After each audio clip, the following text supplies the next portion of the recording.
My name's Audrey. I'm 21 years old and I am on the autistic spectrum. So before we get started, make sure to like, comment, and subscribe, and hit the notification bell so you don't miss one of my lovely videos. Let's get on with today's video. Someone asked for me to go through different types of sensory issues to make different types of videos. So today we're going to talk about like clothes, shoes, and socks. So for a lot of people, not myself, things like underthings, so like seams and different types of items like with clothes.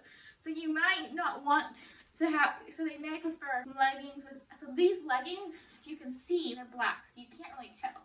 But they have a seam right here. So for a lot of people, that may bother them. Personally, when it comes to clothes and socks, so things that like socks, tags, different types of surfaces and clothes bother a lot of autistic people. It feels weird to them. It makes them uncomfortable. For me, it's not necessarily clothes. Sure, I don't like things too itchy, but I'm really not too picky, more than just the average neurotypical. When it comes to clothes, there's someone who is not neurodivergent, someone who doesn't have those types. Like I would say, a lot of people do not like itchy things. It's not something too out of normal. It doesn't really bug me. For me, and that includes socks. But for me, my main issues, so ever since I was a little girl, shoes have been something that's really hard for me to shop for. I like them to feel a certain way, and they have to be comfortable. Like I find, like for me, a few types of shoes that are really uncomfortable for me are flip-flops.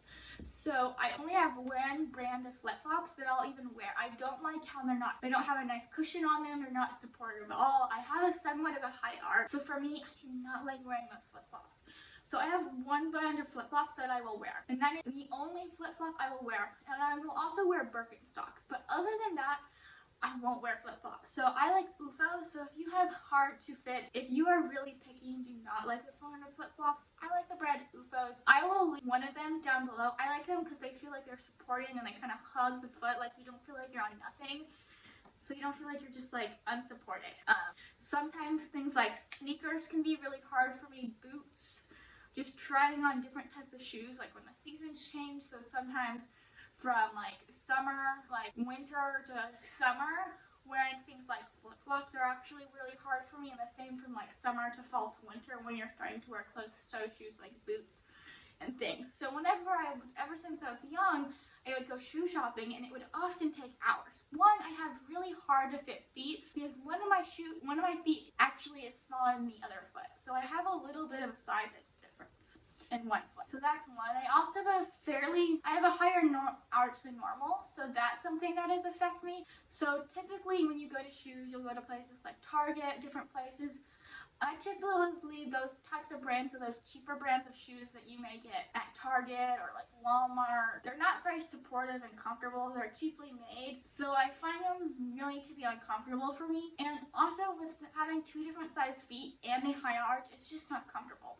So I typically like to buy shoes of brands that are built for comfort brands. So I like to get shoes from like comfort stores that have comfort brands like Birkenstocks, those types of brands of shoes. A lot of the European brands I seem to typically buy, because shoes are just, they feel weird on my feet. A lot of them do. So I'm super picky about what shoes that I buy. So I like brands like Birkenstocks. I'll wear for flip-flops, and then UFOs, as I said, that's the only flip-flop I like to wear. I'll wear Uggs. I really like Uggs. Those I find are comfortable enough to wear. And I like Doc Martens, but I'll only wear the kid size because I can't tie my own shoes.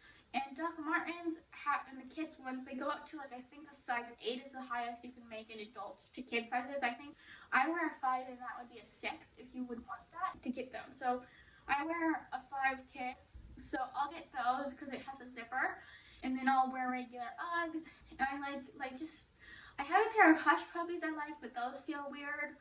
So typically the brands of shoes that I wear, I like sneakers too. So I have a pair of Nikes that I like to wear, and I've tried Pumas, and I like them for the first couple wears, but I feel like once I wear them for a year, they're not as supportive, and they don't feel very comfortable, so I don't pull from them. Like I feel they wear out the comfort part of them. I feel like probably for the average human, they wouldn't really feel the difference, but for me, I can really feel the difference on that. So just different types of things like that. I'm super picky with shoes in particular, not clothes. So I have a question for you. Are you sensitive to clothes, zippers, inseams, stuff like that? Different types of textures? Are you okay with socks? Are you sensitive with socks? Or are you sensitive with shoes? Are you all of them? Or just one of them? Or just shoes like me? Let me know in the comments what it's hard for you when you're buying clothes, shoes, socks, etc.